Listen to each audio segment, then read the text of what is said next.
I'm going to change the focus for a bit. I've been asked to talk in a broader way about patient safety, but also in the systems that we use in order to support patient safety.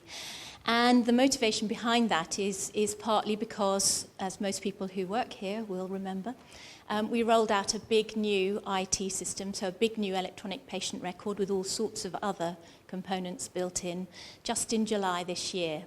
And the key driver for that was, of course, to improve patient safety. So that's what I'm going to cover. I hope I'll get through in time, but Eleanor, I'm sure, will keep me on track. So I'm going to give you a little sort of version of my model of what I feel makes our healthcare unsafe at the moment. I'm going to talk about 3 C's. I'm going to talk about complexity. I'm going to talk a little bit about chaos. And I'm going to talk a little bit about culture. And most of you will know how strong culture is, and it trumps mostly the other C's overall. So to go back, complexity. Now we all know, we all talk about the fact that healthcare has become more and more complex as time goes on. Now many of you are not as old as me, but having come through 30 odd years of healthcare, I know how difficult it has become and how much has changed. And it's in 3 parts. So our patients have become much more complex. We all know about people living longer, having many more comorbidities, and I tried to find some kind of demonstration of comorbidity. This is taken from an NHS IQ population review of need, and what it's saying is that if you've got one long-term condition, you're very, very likely to have 2 or more other comorbidities and long-term conditions as well. So our population is complex. We all know our teams are complex. Every time you turn around, there's a new team. They've got a new acronym, RAID, IIT, HPM. Everybody's there, and we've all got to work together. And we've got to work around the patient rather than working across or outside of the patient themselves. And then finally, we all face complexity with variation. So variation in things like mortality rates. So I'm sure you've all seen this kind of slide before. We have people who sit within the kind of expected norm for SHME, but we also have 16 trusts in this graph that sit outside it, to have a higher than expected mortality. And we also have 14, and I'm going to just brag for a minute, that includes the Homerton. We have 14 who sit in a lower than expected mortality rate. So we know that there's variation across the patch. Add on to that the variation that we all hear about day in, day out, i.e., weekend, weekday variation. This is the model that NHS England used to drive some of the 7-day service work that's going ahead. And you can see the difference. Again, particularly around medical patients, you'll see the difference between weekend mortality, so percentage of patients discharged dead, and the weekday mortality. We may or may not believe it, but that's what was being demonstrated overall. And then if you dig deeper into research around this, and we look at the actual reliability of the processes that we use and the systems that we use, you begin to become even more uncertain about how we're dealing with complexity here. So again, this is Burnett and Vincent's work. They looked at the reliability of systems across, I think it was 7 NHS organisations. And they found that in terms of very simple things, like having the information available to you when you see a patient in outpatients, these things could not be relied on. So overall, only 85% of outpatient appointments actually had the information available for you to see the patient with. And then likewise, prescriptions, and we all know this, 85% of the prescriptions were error-free, but that left 15% that were not. So it goes on. And it's quite clear that from a safety point of view, our processes are nowhere near as safe as they should be. And then you build in the big bad element of culture. Now, I know that you all work on this as part of SIM training. We all work on this in everyday life, but culture is one of the biggest issues, and it's been raised throughout the literature from way back in the early 90s. So we know that hierarchies still exist. We know that people hesitate to raise concerns. We know that people work in silos, so there isn't a common element of information transfer. And all of these things have been brought up. So failing to challenge when you really ought to challenge, falling between systems so that our awareness of issues gets forgotten, and then failure to learn from our mistakes. So how do we make sure that when something goes wrong, we really learn from it rather than either denying it or choosing to point fingers of blame? And it's the same old, same old. So when I looked at this work years ago, in the late 90s, we were looking at the fact that failure to recognise deterioration was the biggest issue around either patient admission to ITU or patient death. Here we are in 2014. We're using the NRLS database, so that's the National Reporting and Learning System database. And you can see that here we have 23% of deaths are associated with failure to recognise or failure to act on deteriorating patients. So there's a lot of stuff that we still haven't cracked. And although it may have improved, plenty of our processes and our systems don't support that act of recognition. And then finally, chaos. And we all know, I think we all know, how this feels. We have systems that are occasionally inherently risky. They just are. And then we get an overwhelming surge, maybe in workflow, and all the human factors build up, all the stuff that you work on. And then there are the completely unpredictable external factors. So floods in Cumbria, for instance, but quite clearly it could be anything. And they all act on our ability to remain safe in our process. And so the human factors come into play at that point. Now, if we had a more reliable baseline, if we had a more reliable system, it might be that some of the impact of these things would be lessened. And Beric has said that this is the key. So when he did all his work about improving patient safety, he didn't particularly focus on sort of rolling out training. He focused on leadership and culture and making sure that the focus for everyone is on learning from our mistakes and acting to change them. And the Health Foundation do a lot of work on this. So I'm borrowing shamelessly from their model, a much more proactive model than we've been used to.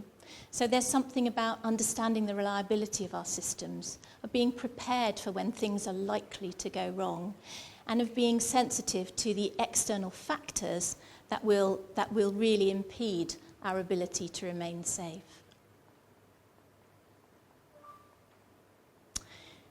And so they say there are lots of other hurdles, there are lots of other factors attached to this, and these things need to be addressed. But first and foremost, if we get our basic process right, then these things will improve over time.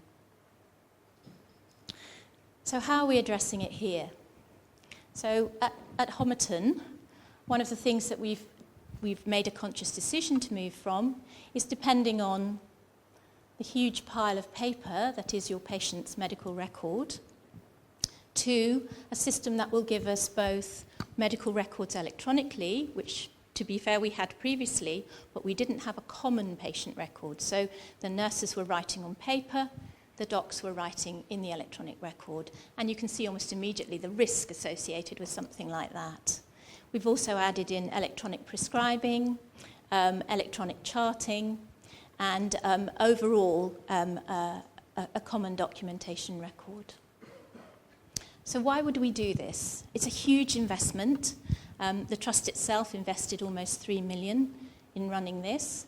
And we see a strong need for it. So what's that about? So one of the reasons is about being able to collect and store information safely so that it's there for everyone to see. It's also reliable. It's also safe. Safety features can be built in, and we'll talk a little bit more about those. And we can read it. Information is legible, which is truly, truly amazing.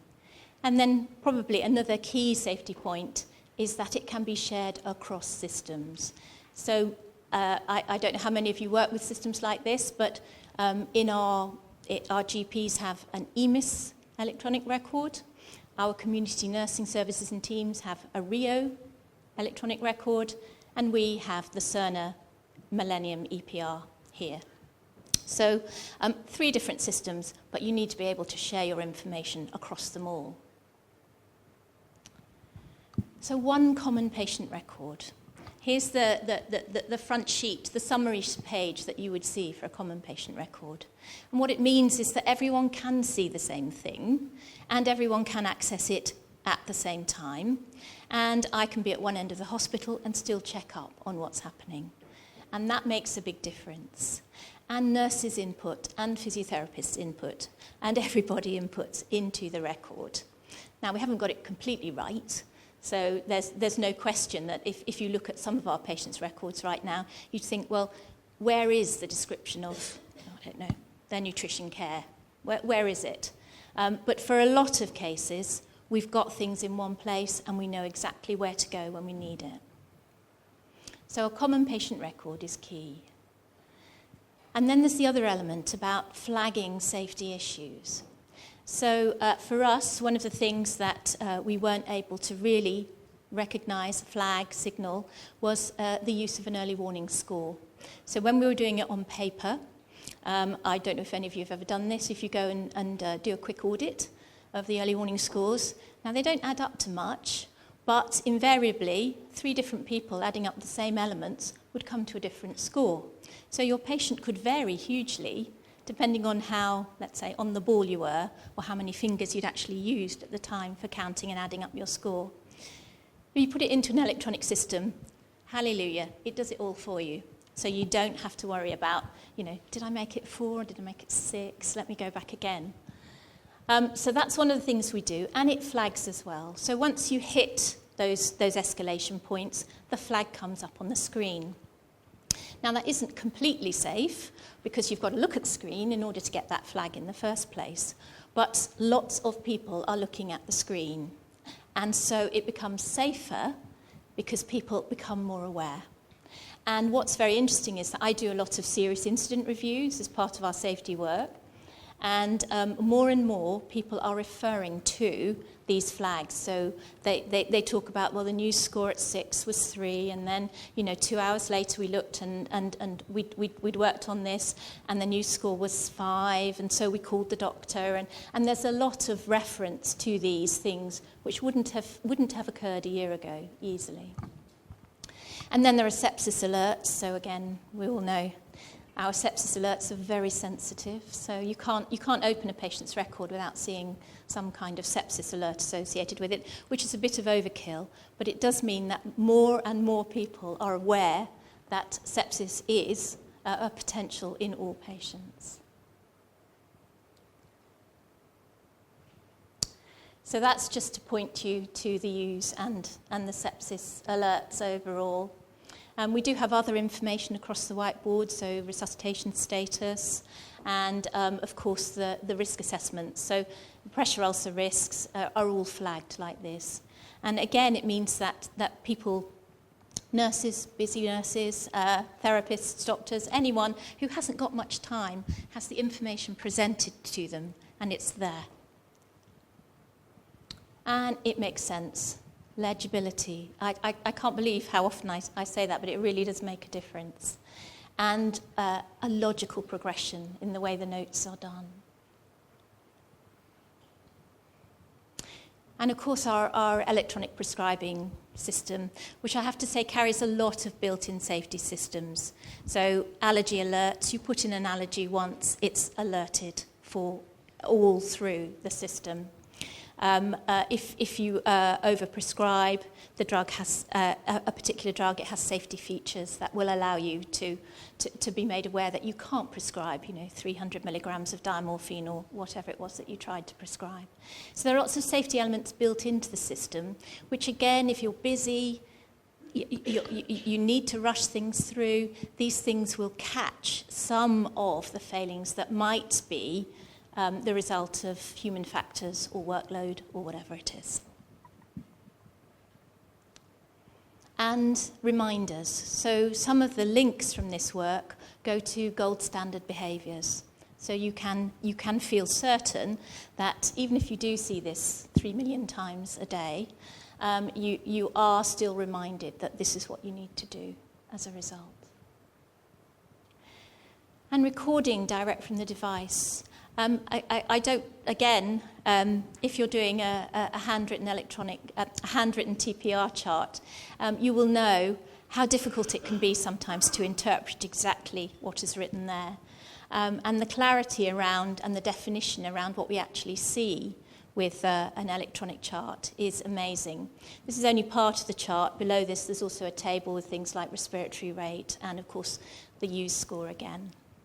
And what we are rolling out as we speak is the direct link between the Welsh Allen blood pressure machine and the chart itself, so that no longer do you actually sort of have to remember what you've actually got on your blood pressure machine and then go and put it into the computer.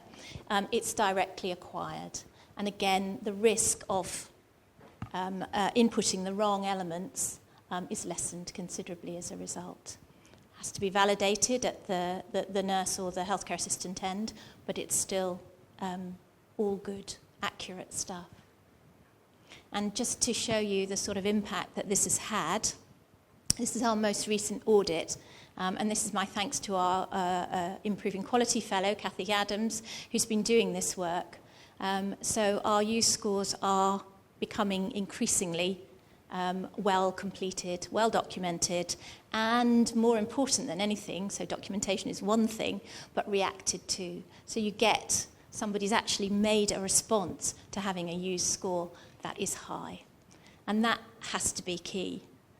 That's a pretty impressive change over time. And other features. So again, if you're doing an assessment of a patient and they're high risk, let's say nutritional assessment, they're high risk, you need a dietitian to come and assess them, that will be done by the system. And so you get automatic referrals made to specialist groups, dietitians, physios, falls prevention leads, all these kind of things mean that automatically there's an awareness across the organisation, across different levels, that this patient needs a review. And even further than that, our IT systems director, Niall Canavan, has been working again with, I think, Bart's Health and others to produce a health information exchange system. So there's no point in us knowing everything about the patient in the hospital if we can't then transfer the most important information to GPs and vice versa. So, having a frail elderly care plan becomes really important for all of us to be able to see. And you can really reduce the time taken to assess patients if you've got that access. So in our A&E, for instance, when a patient comes in, they're unable to tell us their own history, the A&E docs can directly access the EMIS system to look at some of the information. Now, it all comes with a bit of a data protection caution, because if you start accessing multiple systems, the patient has to give consent. And so unless it's an extreme emergency, every time you access, the patient has to consent, which can make it a little bit clunky. So finally, what about me? Where do I fit into all of this? What difference does it make in terms of patient safety? So I think there is something about explaining and making the connection. There's something about someone being able to say, look, this makes sense because this will happen. And it needs some, I suppose, credibility in a certain sense. So that's where being aware. I'm certainly no technical whiz. I don't know my gigabyte from my megabyte, but I'm able to say I can see what this will do for the patient, and that's the important thing from a leadership point of view. And then championing it. So it's no use recognizing how valuable this kind of thing is if you don't actually stand up like now and say, and leading the change. So this comes back to the culture. If you don't have a culture where everyone, and that includes your executive directors, where everyone's involved in improving patient safety, then very little will change overall. So that's it. Thank you very much for listening.